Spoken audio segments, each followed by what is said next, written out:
Hello, and thanks for joining me again. Today we're continuing our look at the Beatitudes. So let's turn in our Bibles to Matthew chapter 5 and verse 7.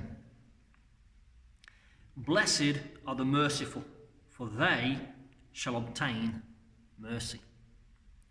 Blessed are the merciful.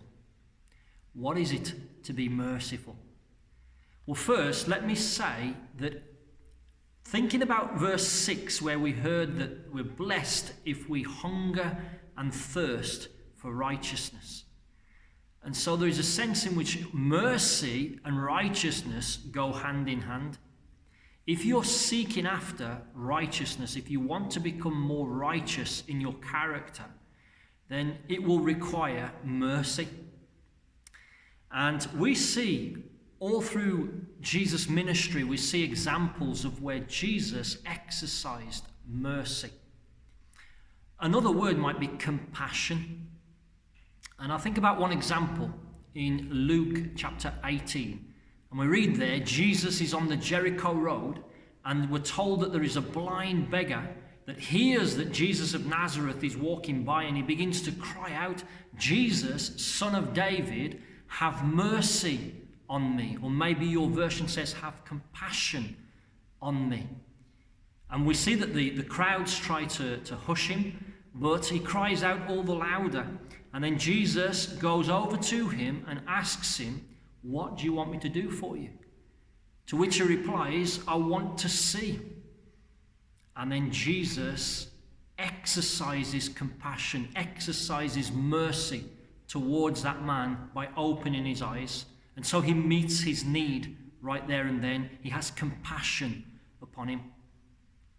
So, in one sense, when we are meeting human needs, we are exercising mercy.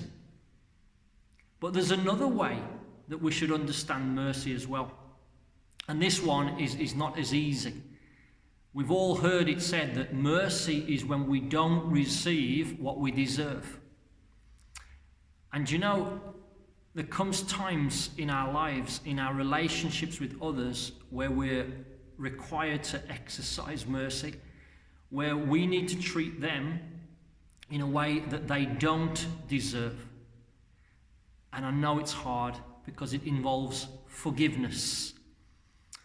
And it's easy to sit here and to talk about forgiveness. I'm sure that for many of us, we've had difficulties in this area. But let me encourage you that God can give you the grace and the strength to forgive. But it's such an important principle. Mercy is such an important principle. Such an important part of being Christ-like.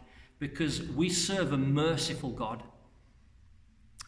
I can't help but think about one particular example, and we find it in the book of Genesis. The final chapters of the book of Genesis talk about the story of Joseph. And as you read, and I invite you to read this for yourselves, but as you read, you see the pain that this man went through. You see that the injustice that he suffered, the difficulties, and he was just trying to maintain his integrity. And it was all because he received certain dreams from God, promises from God. He never imagined how God was going to bring to pass these promises, these dreams. But we see as he suffered rejection, the rejection of his brothers. And there comes a point in Genesis chapter 45 later on in time where he has the opportunity to exercise judgment upon his brothers. His brothers come down to Egypt. Again, I won't go into all the details, but they didn't recognize that Joseph, God had exalted him to a place. He was so powerful. He was the second most powerful man in the land of Egypt. God was faithful to him. But his brothers came in need. And when he reveals himself in chapter 45, you can imagine his brothers thinking, what's coming now? Judgment, punishment. But it's very interesting what Joseph does. Joseph invites them to draw near. He tells them not to be distressed. And then he recognizes God's sovereignty in bringing about his purposes, even though it involved Joseph's suffering. And so Joseph, where he had the opportunity to exercise judgment, to give these brothers what they deserved, to give them the justice they deserved, he chose mercy. He exercised mercy.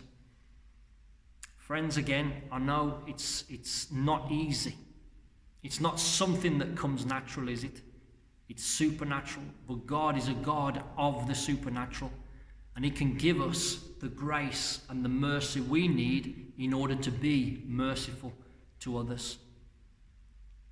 He goes on to say, for they shall obtain mercy. For they shall obtain mercy. And I believe here, we may not receive mercy from others in our relationships that hurt us. Or maybe we've hurt others and they're not willing to forgive us. We have to do our part, where we need to ask for forgiveness from others. We need to do that. We need to humble ourselves. We need to acknowledge our wrongs to them and before God. And then it's up to them what they do with that. But I see here that God will be merciful to us as we are merciful to others. And that's a great incentive. The first is that we want to be Christ-like. And if we want to be Christ-like, we need to be merciful because Christ is merciful.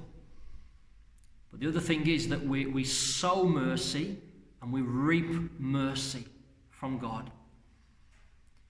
So I want to leave that with you today. Again, I know it's challenging, but so be it. Take this word away and seek the Lord over it. God bless you. Have a nice day.